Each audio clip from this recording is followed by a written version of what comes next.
నమస్కారం ప్రేక్షకులకు మా స్వాగతం.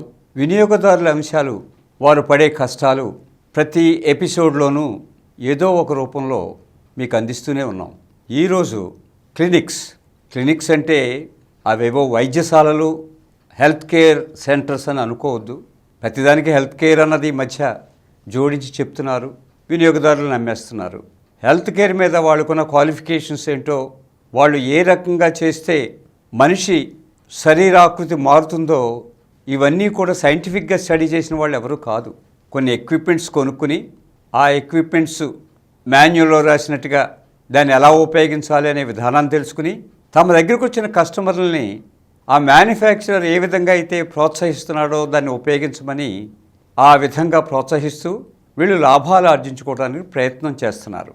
అంచేత బ్యూటీ క్లినిక్ కన్నా, స్లిమ్మింగ్ క్లినిక్ కన్నా, హెల్త్ క్లినిక్ కన్నా ఏ పేర్లతో పెట్టినా కానీ అసలు అక్కడ ఉన్న వాళ్ళ క్వాలిఫికేషన్స్ ఏమిటో కూడా తెలుసుకోకుండా అక్కడ చేస్తున్న హంగు ఆర్భాటం చూసి, లేకపోతే వాళ్ళు ఇచ్చే అడ్వర్టైజ్మెంట్కి ముచ్చట పడిపోయి వినియోగదారులు ఈ క్లినిక్స్కి వెళ్తున్నారన్నది నిస్సందేహంగా చెప్పచ్చు.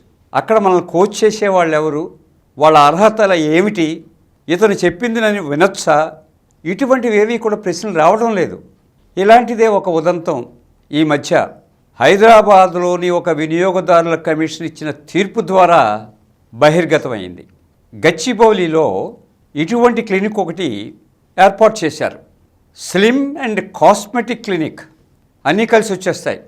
స్లిమ్ అన్నది ఇట్ ఈజ్ శరీర బరువుని తగ్గించుకోవడం కోసం, అలాగే కాస్మెటిక్స్ అనగానే అది సౌందర్యానికి సంబంధించిన వ్యవహారం. ఆ రెండు కూడా ఈ క్లినిక్లోనే చేస్తారన్నట్టుగా పేరు పెట్టారు. సరే, హైదరాబాదులో ఉన్న ఒక మహిళ స్లిమ్గా ఉండాలనో ఏదో కారణంతో ఈ క్లినిక్ని ఆశ్రయించి వారి దగ్గర నుంచి అన్ని వివరాలు తెలుసుకుని, మరి ఈ కోర్సు నేను ఇక్కడ కంప్లీట్ చేయాలంటే ఎంత ఛార్జీలు అవుతాయి అని అడిగినప్పుడు వాళ్ళు 3 లక్షల రూపాయలు ఖర్చు అవుతుంది అని చెప్పారు. పైగా ఎన్నో కౌరులు చెప్తుంటారు, మాదే అతి తక్కువ రేటు అని, కానీ ఇక్కడ స్టాండర్డ్ రేటు బేరాలు ఉండవని, కానీ వాళ్ళ డిమాండ్ని బట్టి ఎన్నన్నా చెప్పచ్చు. ఆ బేరసారాలు జరిగినాయో లేదో మనకు తెలియదు, కానీ 3 లక్షల రూపాయలు మాత్రము చెల్లించి ఈమె ఆ క్లినిక్లో చేరి 3 నెలల పాటు వాళ్ళు ఏ మిషన్ మీద ఎటువంటి వ్యాయామాలు చేయాలో ఆ రకంగా ఆమె వింటూనే వచ్చింది. ఒక మెషిన్ మీద, ఆ స్లిమ్మింగ్ మెషిన్ మీద ఆమె ప్రయత్నం చేస్తుంటే ఆ క్లినిక్ సంబంధించిన వాళ్ళు అక్కడే ఉన్నప్పటికీ కూడా ఆ టెంపరేచర్ వల్ల ఆమె శరీరం రప్చర్ అయ్యి కొంతమేర శరీరం కొద్దిగా కాలిపోయింది కూడా. ఆమె ఏంటి ఇలా జరుగుతుంది అంటే అది ఆ మిషన్తో అలాగే ఉంటుందండి, తర్వాత ఏం లేదు తగ్గిపోతుంది అన్నట్టుగా సమాధానం చెప్పారు. మరి అలాగా మంటలు పుడుతుంటే ఒళ్ళంతా రప్చర్ అయిపోతుంటే ఎవరు సాహసిస్తారా మిషన్ మీదకి వెళ్ళటానికి? అయినప్పటికీ మరో రోజు ప్రయత్నం చేసింది, వాళ్ళ మాటలు నమ్మామే. ఆ రోజు కూడా మళ్ళీ గాయాలైనాయి. అయితే వాళ్ళని అడిగింది, వాళ్ళు సరైన సమాధానం చెప్పలేకపోయారు. ఇంకా ఇక్కడ నేను ఈ మిషన్స్తో చేస్తే వాళ్ళ కోచింగ్లో ముప్పు రావచ్చేమో అని భయపడింది. అంచేత అక్కడి నుంచి ఆ క్లినిక్ వెళ్ళటం మానేసి వాళ్ళకి ఈ జరిగిన గాయాల గురించి నేనేం చేయాలన్న దాని గురించి అడుగుతుంటే సరైన సమాధానం రావటం లేదు. చాలా రోజులు వాళ్ళు పద్ధతిగా సమాధానం చెప్తారేమో అని ఆలోచించి ఇంక తర్వాత ఆమెకి అర్థమైంది, వీళ్ళు మాట్లాడి మాటలన్నీ కూడా కల్లబొల్లి కౌరులే చెప్తున్నారు తప్పించి వాళ్ళు ఎవరికీ కూడా ఆ స్లిమ్మింగ్ అన్నది ఎలా చేయాలన్నది తెలీదు, డబ్బు మాత్రం బాగా వసూలు చేస్తున్నారు అని, నా డబ్బు తిరిగి నాకు ఇచ్చేయమని చెప్పి అడిగింది. అదేంటమ్మా 3 నెలలు వాడేసుకున్నావు కదా, 3 నెలలు ఇదంతా ట్రఫీది పొందిన తర్వాత ఇప్పుడు ఇలా అంటావేంటి అని వాళ్ళు ఎదురుదాడికి దిగటం ప్రారంభించారు. ఏమీ చేయలేని ఈ స్థితిలో వినియోగదారుల కమిషన్కు ఆమె ఫిర్యాదు చేయటం జరిగింది. ఫిర్యాదు స్వీకరించిన ఆ వినియోగదారుల కమిషన్ వాళ్ళకి నోటీస్ ఇస్తే కనీసం నోటీసుకి సమాధానం కూడా ఇవ్వలేదు. దాంతో ఈమె చెప్పిన వాంగ్మూలం విని ఆమె పెట్టిన సాక్ష్యాలని చూసి 3 లక్షల రూపాయలు మీరు ఫీజుగా వసూలు చేశారు కాబట్టి ఆ 3 లక్షల రూపాయలు ఆమెకు తిరిగి 6% వడ్డీతో చెల్లించండి, అంతేకాకుండా మరో 5,000 రూపాయలు కోర్టు ఖర్చుల నిమిత్తం ఇవ్వండి అని చెప్పి ఆర్డర్ ఇవ్వటం జరిగింది. ఆ మహిళా వినియోగదారురాలు ఎస్ఎట్టీగా ఉన్నారు కాబట్టి ఆమె కన్స్యూమర్ కమిషన్లో ఫిర్యాదు దాఖలు చేశారు కాబట్టి ఆమెకు ఆ తీర్పు రావటం జరిగింది. ఈ తీర్పు తర్వాత మళ్ళీ వాళ్ళు అసలు గైరాజరైపోయి దొరకలేదు కదా. ఈ తీర్పును మాత్రము వాళ్ళు అమలుపరుస్తారా అన్నది కూడా సందేహమే. దానికి మళ్ళీ ఈ వినియోగదారురాలు ఎగ్జిక్యూషన్ పిటిషన్ వేసుకోవాలి.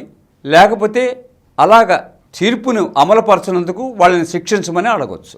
ఏమవుతుందో తర్వాత మనకు తెలుస్తుంది.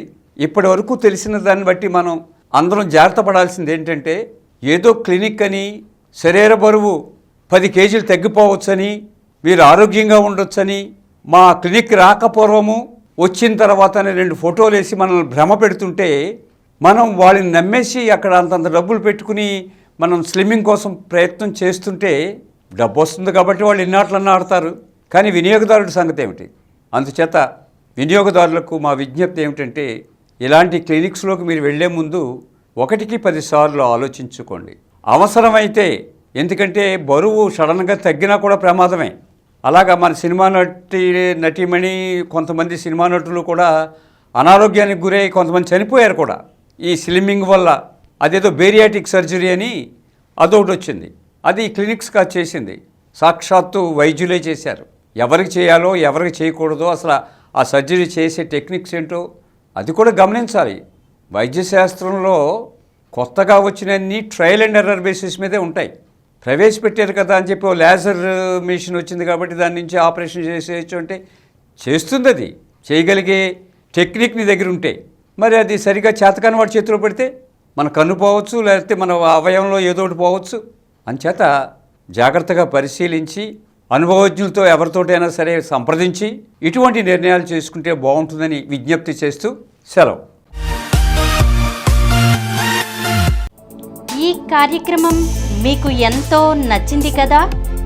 ఇటువంటి మరిన్ని వీడియోల కోసం అనతి కాలంలోనే 20 కోట్ల వ్యూస్ సాధించిన సమరం ఛానల్ సమర్పించు సమరం వినియోగి ఛానల్కు సబ్స్క్రైబ్ చేయండి, లైక్ చేయండి, మీ ఫ్రెండ్స్కి షేర్ చేయండి. అలాగే ప్రక్కనున్న గంట సింబల్ని ప్రెస్ చేయడం మర్చిపోకండి. Please download Samaram Channels app from Google Play Store and watch your favorite channels. Click the bell icon and subscribe to the channels.